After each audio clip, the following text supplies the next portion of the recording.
Your earballs are not causing you any grief right now. You're listening to the dulcet tones of the Breaking Down Security Podcast. How are you this week? I'm Brian Brake. This is Mr. Betcher, as always. Yo.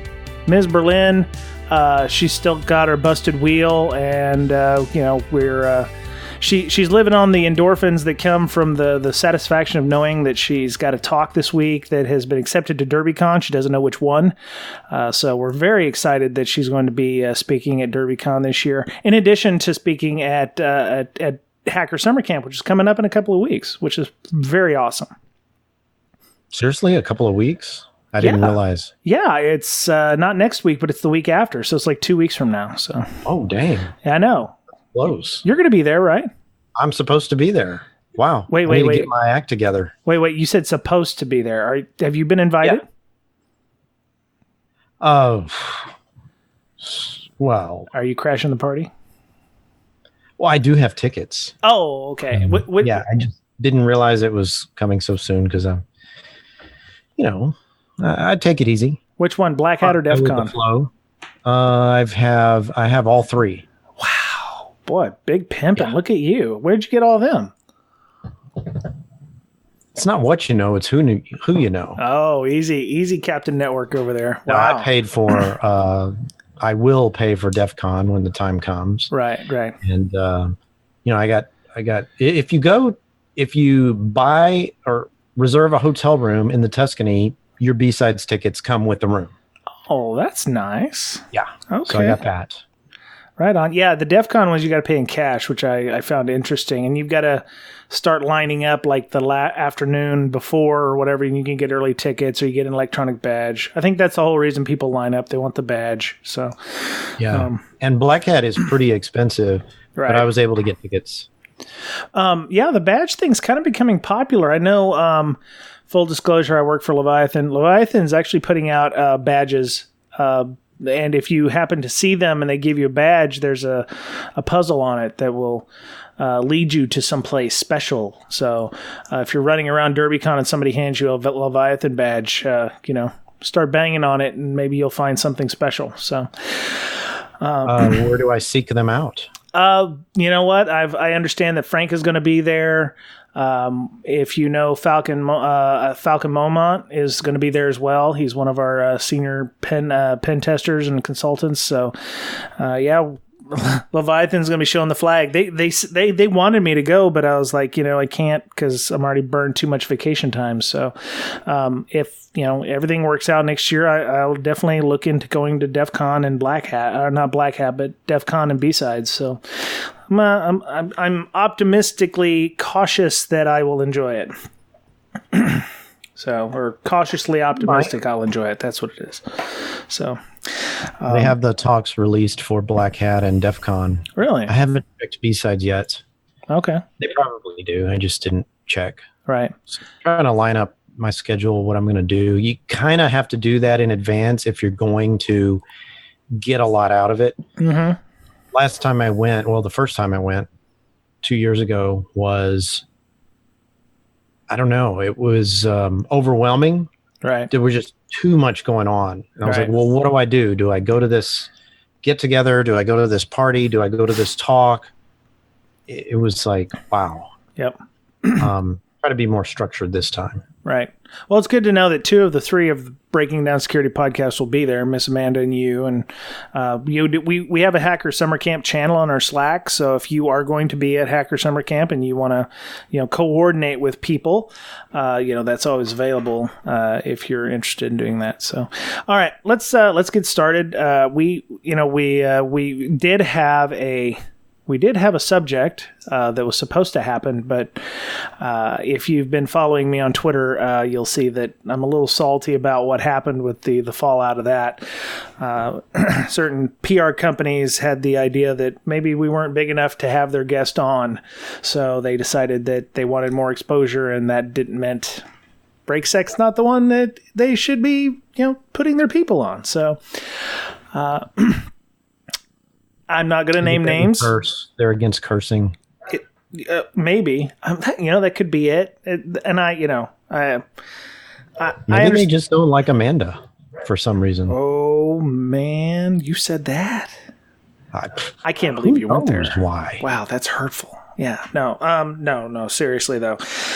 It's just weird that, PR companies just don't get it. It doesn't matter if it's 2 people or 2,000 people. People need to hear the message that you're trying to put out. And if your guests can't get on to do those things, then they're never going to get their message heard. So something to think about if they're listening in a passive-aggressive tone that I'm giving you. So, all right. So these were some of the stories that we were supposed to talk about last week, but we got on to threat hunting and didn't get to them. So, Mr. Betcher, you can talk about the first one here, and this is some side channel attack kind of stuff, right? Uh-oh. I don't have the notes up. Oh, vey with you. All right. Let me copy the link in the chat here. So that'll be helpful. Yeah, this is the one about the insurance stuff.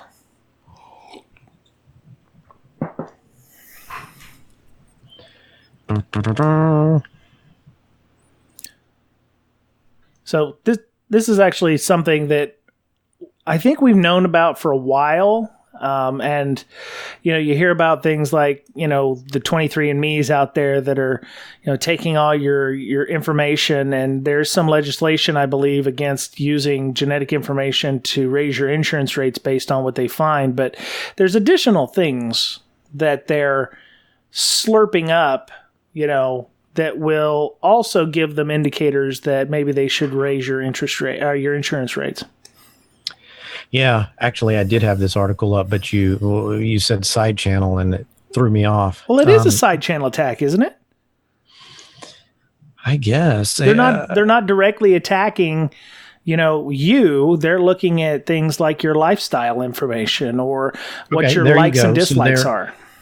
They're sucking up all kinds of data about you from other sources, not you directly. Right. Not things that you know about, actually. Right. For example, I go to a fast food restaurant. Let's just assume that I visit this fried chicken place every Monday, and then I go to a burger joint every Tuesday, and so on and so forth. Mm-hmm.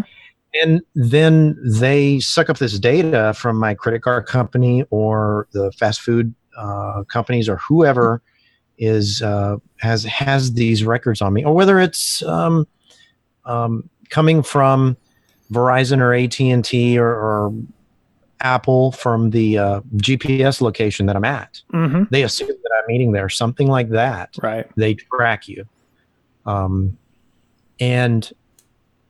they make a determination that since you eat out all the time, you must be overweight, have high blood pressure, or at risk for any number of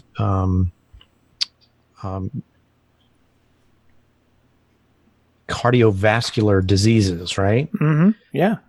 And so then your insurance rate goes up as a result. Or let's say your healthcare company doesn't want to pay for that operation that you need, right? Because they say, well, you're high risk. Or if you're in a country that has universal health care, something like that, and maybe the government doesn't want to pay for your treatment. We told you to lay off the tacos, so we're not going to give you that hip replacement surgery that you want. I'm sorry, but there are other higher priorities. There are children that need this that have a better potential than you do. Mm-hmm. Right? Yep. Any number of things can come back later, and things may be worse off for us individuals who may have that. I told this story before. I went to a bourbon tour in Louisville that we're talking about, DerbyCon. Right. I went to a distillery. Right. And then all of a sudden I was getting ads for bourbon on my phone, even though I had never searched for it or anything like that. It was just my GPS location that tipped the advertisers off to where I was and what I was interested in. Yep. Now I'm a drunk, apparently, who's at risk for drunk driving or whatever. You never know. Right. Well, happen. So, I mean, it's not that they're going to take this information and directly correlate it. They have calculations, they have algorithms, they have machine learning algorithms that they're using to go, they're not necessarily going to say you're drunk and you're going to do all this stuff, but they're going to say he has a higher likelihood of drunk driving because he frequents, distilleries on a semi-regular basis, or, like you said, he has a higher chance of heart disease because he ingests fast food, or what was one of the other ones they mentioned in here? You heard the story a few years ago about the, Facebook was slurping up data about a woman, and she was pregnant but didn't want her family to know about it. And, she started getting ads about pregnancy, and her father apparently had gotten something in an email saying, hey, congratulations, we noticed your daughter was pregnant. Because, I don't think that it was that blatant, but they were getting ads in the mail, right? I guess, because it happened a number of years ago. Right. They were getting things in the mail, coupons for... Oh, that's right. That's baby right. products or whatever it was, formula, things like that. Yeah. And baby beds. Yep. The bad thing though is this is not against. It's not a violation of any HIPAA data or anything like that. It only protects medical information, and according to this guy who works for LexisNexis, the data's in the public domain and it's all out there. So there's huge swathes of this data.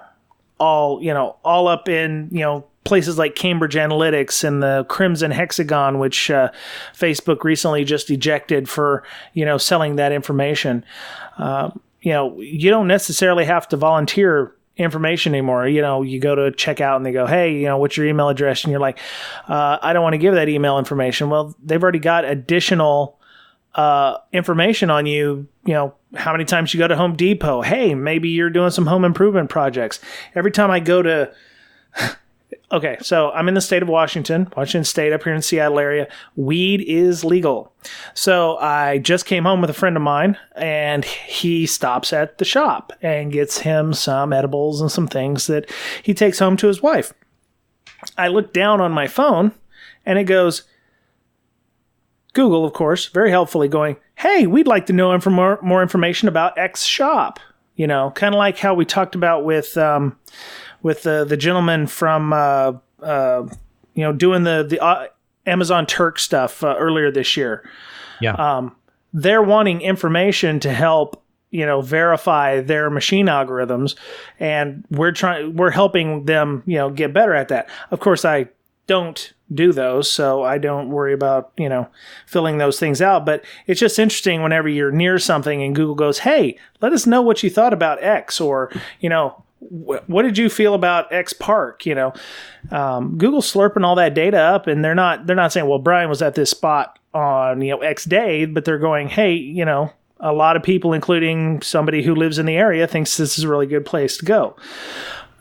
This exact idea of a side channel attack, whereas or the metadata issue is like, I don't have AIDS, but I can, I'm not telling you I have AIDS, but I, got something from my doctor and immediately called, AIDS, hotline for people who, have that.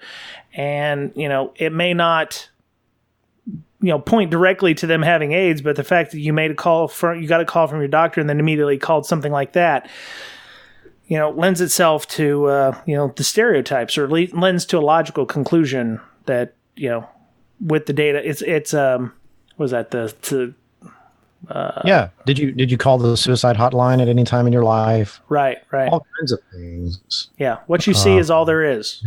The thinking fast and slow stuff. Yeah. So, yeah. And the one of the examples is the health score of a woman who is age 25 to 38, divorced, white, says expensive pregnancy or stress because of divorce. Right. And so her healthcare costs are going to go up because she's at risk for different things. Yep. Because of the things that she does and the things that happen to her along the way. Yep. And somewhere in the article, and this is by ProPublica, LexisNexis gets about 400. What did they say? 422 different things about people. Yep.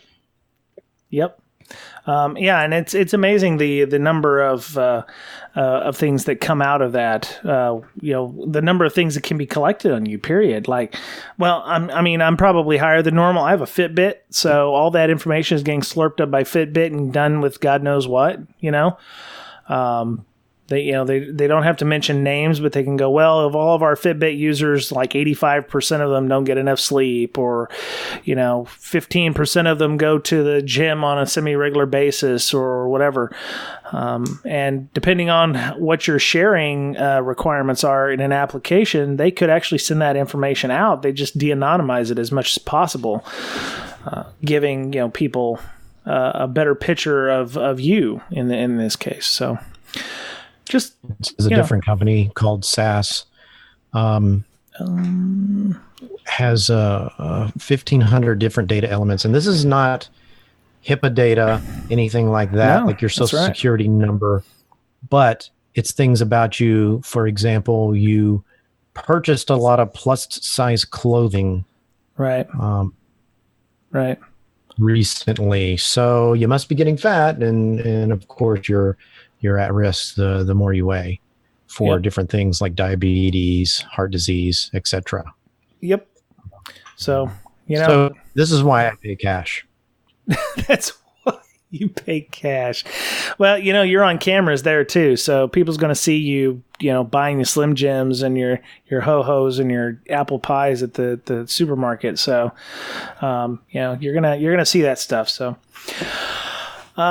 So I saw this one on Twitter. This is another news article that I'm finding interesting. So, Mr. Betcher, you do a lot with phishing. You deal with a lot of people who get phished or, are involved in the phishing process, being they're the victims. Did you see the Krebs on Security article? Google security keys neutralize employee phishing? Yeah. I did not read it. Okay. No, I didn't know we were talking about this. No, it's okay. I kind of dropped this on you at the last minute. So, you can read along in the story. So apparently 85,000 employees plus at Google haven't had a single phish on their work-related accounts since early 2017. What do you think about that? Depends on what they mean by fish, like successfully fished. Exactly my point. So they say early 2017, all employees had to start using physical security keys in place of passwords and one-time codes. So pretty much a YubiKey. With the latest generation ones here, from what I understand. So they're enabling two-factor authentication. So you log in with something you know and something you have, versus just something you know, which would be the password or a mobile device. They quote it as saying, "We've had no reported or confirmed account takeovers since implementing security keys at Google." I'm not exactly sure what an account takeover means. Does that mean that they got the email, they clicked on the link, and they put in their password? They put in their password and they put in their two-factor and they got owned? Because that is a lot to do to be able to get owned by somebody. I would like to talk to somebody who does this, like a pen tester who actually does this sort of thing, because I have heard that two-factor sometimes can be really easy to bypass. You just need to get the timing right. Right. Yeah. I'm skeptical, but kudos to them for implementing this across the board. Yep. That's great. Yeah. My thing is, I think a lot of people, and I mentioned the what is it? Not stage one. What is it? You turned me onto that book, Thinking Fast and Slow, with the 1 and 2 memory. You finished it, right? I did. I listened to the audiobook. It was a 20-hour audiobook. It took me 50 hours because I had to go back. Rewind and stuff because I didn't grok it when I was listening through to it. But so when we're checking email, and there's a link in the email, and we don't bother thinking about what it is we're clicking on until it's too late. Because it's normally you just click on the link because you're like, oh, well, I expected that. Oh, crap, that's not where it goes. There's like a disconnect there between your muscle memory. Muscle memory, right. You're used to clicking on the links in the email. And it seems to me that not only is two-factor a good thing, and it is a very good thing, it's very effective in combating a lot of things, but there's probably a process at some point where the Google users have to go through this process of using their their second factor to log in or to do something. And it's just enough for them to go, huh. And then when they go, huh, it's like they're thinking about, well, is this something I should do? Or this is a complete pain in the ass. I don't know why I do this. The process is so broken, but it just saved my bacon because, it's taken me so long to get to this point. Do I want to click on this link? Because I'm going to have to put my two-factor token in. I'm going to have to put my password in. It's such a pain in the butt. That may have been a fake link, and 30 seconds may have saved somebody instead of, them just clicking on the link and doing whatever. So I see two-factor as not only additional security, but it requires additional overhead and work, just enough that people, do I want to do this? And then it's like, oh, maybe that's a bad link, or, maybe this makes people think before they actually do something. That's a good point. I've got so many different two factors. I've got Google Auth. Mm-hmm. I've got Duo. Yep. I've got what's the other one in Azure? Yep. I've got that. Yep. Of course, you get text sometimes. Right. And Google will text me with a code. I got to do that. Yep. I don't even know how many others I have just on my phone. Right. Right. Yep. And then I've got the RSA key for another thing. Yep. And then I got an RSA key app on my phone, which is something completely different. Yep. That's RSA token. Yeah. App. Yep. That sounds about right. So I've got so many different ones. So it does make you think. There are times though, when I've gone through some rigmarole to visit something or download a paper on whatever topic, I stop and I go, wow, I so could have gotten phished right there. Exactly. Yeah. I wasn't really thinking. Yep. That would have been a really cool hack. And I know it didn't happen because I have whitelisting going on, but still I was like, wow, I could have so gotten owned right there. Yep.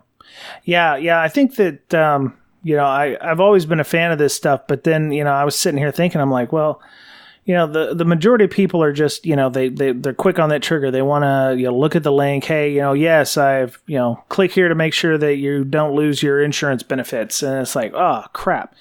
And they've been phished. If they have to do something that slows them down enough so that other memory or that other thing is like, the security memory in this case makes them think, hey, this doesn't sound right. Why would my insurance company be sending it to my work email? Why is the CEO asking me to send millions of dollars to a bank in China that we have no business with? If you can slow people down enough that they make that thought, or have that thought, then, maybe that's, as a, can only help with your 2FA implementation or reduce your chances of getting phished, Yeah, and phishing can come in many forms. Some people would call this next example a trick, or you were scammed. But if you get an email that says, hey, I've got some racy photos of you, you need to pay me $2,000, I'll release them to the public. Right. Or whatnot. And then you start to think, like, what did I do? This is sort of a hypnotist's trick. Mm-hmm. They'll tell you something that 80% of the people might go, oh, I kind of know what you're talking about there, when it could be a infinite number of things, right? And so that's how you get roped in, because they don't really know. Yep. You don't really know, but you're kind of making it up in your mind, and maybe they do really know about this, yep. Right? oh yeah, you were talking to my, great grandfather who died 40 years ago. And he's trying to tell me something. You know, they manipulate you in that way, but you're, I guess, you did have something happen to you and you make that connection right away, and then you can't unconnect that. You keep thinking about it, right? And you just go deeper and deeper down that hole. Yep. Yeah. So, if your organization doesn't have two-factor, definitely implement it. But yeah, you should maybe try to, make that hurdle, or make that, adding that will definitely increase the time it takes for somebody to do something and get in trouble. So anything that can help slow people down and make them think a little bit before they actually click on a link or do something they don't want to do. Or maybe you've got people who, I don't want to call them lazy, but they, just don't want to, deal with it. I put this thing in 15 times a day. I don't want to do that. If you force people to do this more and more often, then people will be like, well, I don't want to have to do it 28 times a day, so I'm just not going to click on that link, or I'm not going to do X. And maybe not doing X is going to be the best thing to do, because otherwise you could get owned. So, yeah. And if you read the article or just look at the article, there is a link on the right that says, here's the value of a hacked email. And then Krebs kind of goes through well, what maybe some of the things you've never thought of, right, as to how the criminals are monetizing on stealing your email account. Right. There's a lot of things that they can get depending on what you do with your email. Mm-hmm. Yep. So real quick, one of the other ones that I wanted to hit, it's the Netflix one here. Let me put the link in there. Chat. I had that one up too. Oh, good. All right. So, Netflix, they do a lot of stuff with regards to incident response, digital forensics, automation in their cloud. This came from the Netflix tech blog, July 17th. Very interesting about a new tool that they have. It's called DFIR, which ironically enough, is a differencing engine for digital forensics in the cloud. And when I saw this, I was like, oh, Mr. Betcher, he does him some incident response. He would probably need something like this. And so the CERT, which is SIRT in this case, or the Netflix Security Intelligence and Response Team, released this tool called DFIR, DIFFY. It'll be in the show notes if you want a link. It's a triage tool to help digital forensics and incident response teams identify compromised hosts on which to focus their response during a security incident in cloud architectures. I don't know about I don't know about you, Mr. Betcher, but I know most of the people in, listening to us have one or more instances in various places on the cloud providers, whether it be Google Compute or Azure or Amazon or what have you. When there's an incident in the cloud, it's not easy to necessarily do incident response or digital evidence collection or forensics on those things. Nope, it's not. The thing about this tool is it kind of does things that we do in LogMD, which is take a baseline. I think other tools do this too, like Tripwire. Oh, okay.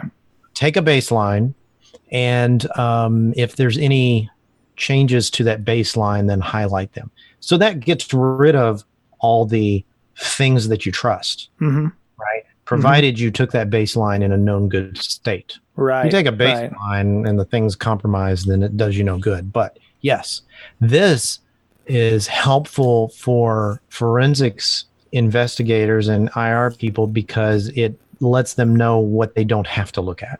Right. Oh, the file system has 2 million files on it, but I can throw 99.999% of those files out, and I just concentrate on these files. Right. And then you can start going, okay, this location I'm not worried about. These benign files I'm not worried about. Let's just focus on the brand new executables that aren't in my baseline or in my known good state. I'll focus on those. Where did they come from? What are they doing, etc. Right. So this tool by Netflix helps you in the cloud identify a baseline image and then takes a diff. That's why it's called DFIR of a suspect system. Yep. And it uses OS Query to...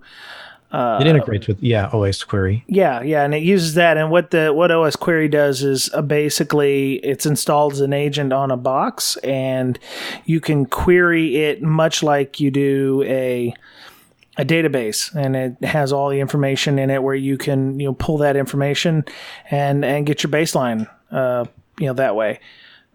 So one of the other things that it does, and I know some of you are going, well, we don't have normal boxes. We do clusters and stuff.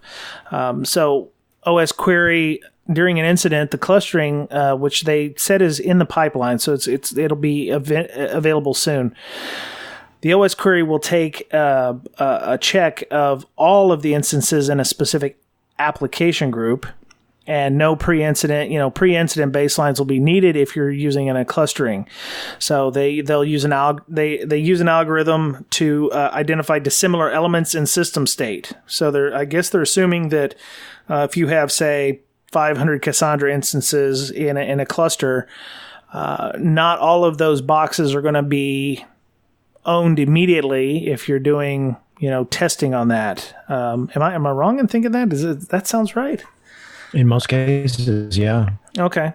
So you can always look and see, well, 380 of them have, a user called Bob, but the other ones don't. So we know that that's probably something that probably shouldn't be on those 380, and that's something that shouldn't happen. That's very cool. Says when instances in an application group are expected to be very similar, right? Outliers will stick out noticeably, right? Or, 150 of these boxes have a connection going out to, someplace in, Argentina, for instance, and the other ones don't. That's something that probably shouldn't have happened because everybody's supposed to kind of walk in lockstep. So that's very cool little tool there. Yeah. Yeah, it's yet another tool that Netflix has made public that worked well in their organization. They thought they would share it. Right. Kudos. Yeah, so github.com/Netflix-skunkworks-Diffie. And you can contribute. Apparently it's under I think an Apache 2.0 license. So yeah, you can definitely get in there and improve it or make it better if you'd like. I could definitely see this being used as like a, maybe you could turn it into like detecting known behaviors, or if you know that your indicators of compromise is, various network connections or an IP address or a user, you can query using OS Query for those indicators of compromise and find out if they exist in your environment. I could definitely see something like that being done, right? Right. Yeah. Cool. And it looks like it works in, they have plugins for collection with AWS EC2 Systems Manager. And I'm sure that with it being a plug-in modular architecture, you could add Google Compute and Azure to it at all.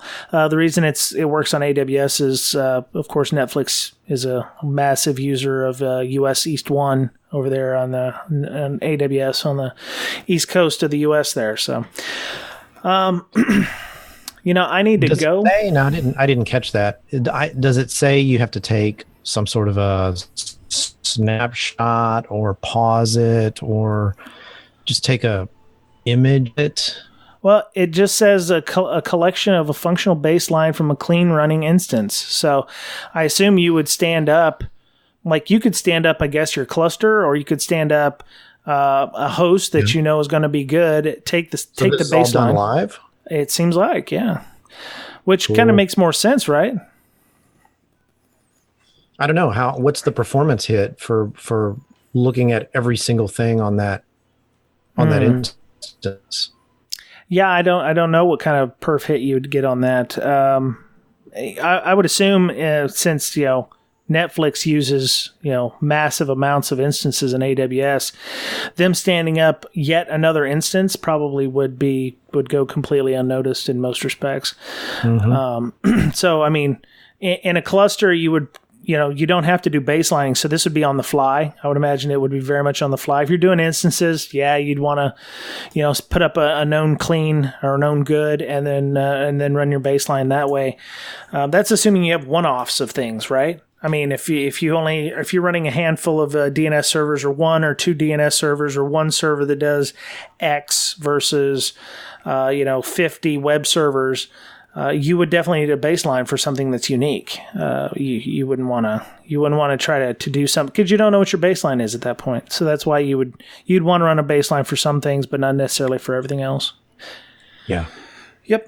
So if you're a large cloud environment, if you got a DFIR team that has to do these kinds of checks or wants to check for known goods, I would imagine you could even run a cron regularly to look for odd behaviors or changes that have happened to your systems. Depending on your baseline, because you're going to have to do a new baseline every time you do an update, right? I would think so. Yeah, every time you ran apt update or they talked about running this in your CI/CD pipeline. They have an API for application owners calling it deploy time. So when activated, Diffie deploys a system configuration and management tool, that's the OS query thing, to the instance and collects a baseline set of observations from the system by issuing SQL commands. So yeah, OS query can actually do it on containers. What's that? Looks like it's all in Python. Yeah, right. They also said that OS query works on containers as well, so that's really nice. It's really nice. Of course, you're not going to be patching containers. You're just going to blow them away, which is why they suggested, running your OS query on start. So OS query, I believe, has a fairly small footprint, so you're not adding a ton of, your tripwire agents or whatever connecting, your containers, because you're going to run out of licenses fairly quickly if you're running those kinds of things on your containers. So yeah. Well, it's pretty active. Latest commit 2 hours ago. Ooh, nice. Very nice. So yeah, there's a link in the show notes to where to go and get that. And they have contributor guidelines, so you can read the documents. You can actually, they have from what I understand, they have very good documentation on how to do plugins. And they also mentioned that they're hiring. So if you want to get on their DFIR team, you can definitely go and check out their jobs.netflix and check that out. So, all right. Well, I don't have any more. I just wanted to say again, congratulations to all of the people who are going to see at DerbyCon speaking, including Miss Berlin. And if you're at Hacker Summer Camp, you got to definitely check out and talk to Miss Wendy Knox Everett. She's going to be at the Lockpick Village when she's not speaking. She's got 5 talks to give. She's got 3 1-hour talks, she said, in 25 hours. So she's got one about every 8 hours, which is phenomenal. So if you get to Lockpick Village in Vegas, go check out and say hey. Mr. Betcher, what are you doing there? Are you just a spectator? Just a spectator. Okay. Very cool. All right. Yep. So if people wanted to talk to you more about LogMD or whatever it is that you are interested in at this point in time, how would they go about doing that? Yeah. Go to my website, log-md.com. Check it out. You can hit me up also on Twitter. My handle is @BetcherPwned, BOETTCHER PWNED. Right on. So, Ms. Amanda, she's still working on her knee. She's got her, she's going to be working at getting upstairs so she can come and talk on our next show. But if you want to talk to her on Twitter, @InfoSyster, INFOSYSTIR. She's on our Slack, which is very active. If you're interested in joining our Slack, you can ask for an invite either by DMing us on our Twitter handle @BrakeSec, BRAKESEC, or you can email us at bds.podcast@gmail.com. I knew we shouldn't have put the studio on the second floor. I told you. That's her home office, man. I don't tell people what to do like that. You know, it's more feng shui for her or whatever to have that upstairs. So I told her to avoid trampolines for about the rest of her life. So because I think that's how all this started, was a bad trampoline jump. So I've jammed my knee a couple times when I was younger. So I completely can see how that would be a thing. It's crazy how that works. My sister was pushed and she fell on her ankle, and she has had ankle problems her entire life. Yeah, Isn't that crazy? That's not good. Yeah. That would be some of the information that insurance companies would want to have. You know, do you have a trampoline in your house? Yeah. And my uncle, a girl, when he was little, a girl screamed in his ear at school. Really? And he's been deaf in that ear his whole life. Oh, my God. Crazy. That's not good. Wow. Anyway, so we have several moderators. Scott Pack, who's awesome, and he's running our sim. We started a sim meetup online virtually. Yeah, we're doing our CTF club. We just started our summer reading program with one of the books that David Sybuck suggested. We're still doing practical packet analysis on our every 2 weeks book club.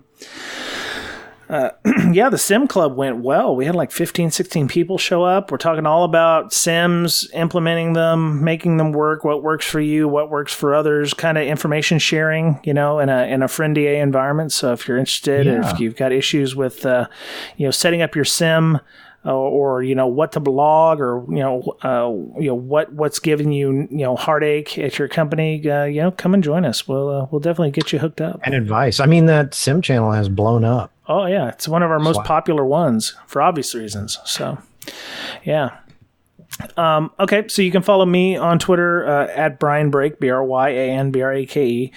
Thank you to all of our patrons. We just got another person who decided he got benefit out of our podcast. So, you can donate as little as $1, and that helps for hosting the podcast. We're trying to, do what we can to get stickers out to people. It's kind of hard to mail out stickers because they weigh less than the stamp to mail them.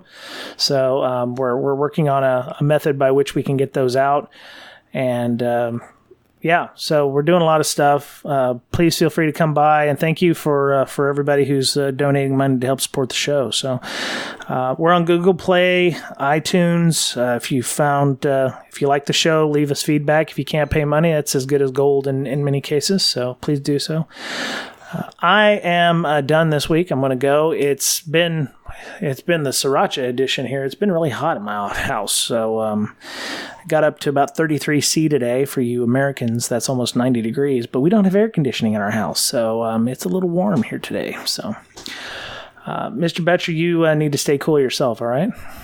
Yeah, we got a heat wave. It's 104. It was 102 today. Wow, that's 40 C for you metric types and Celsius types. So that's hot. At least we're not in Arizona. It's going to hit like 125, which is around 52 C, I think. That's hot. Yeah, exactly. That's in the shade. I can imagine. I can't even. No, I can't even imagine. That's. I don't feel bad about 90 degrees, knowing there's places out there that's 125. So, anyway. All right. Well, everyone, have a great week. It's Breaking Down Security. I'm Brian. That's Brian. Have a great week, and we'll talk to you again soon. Bye-bye.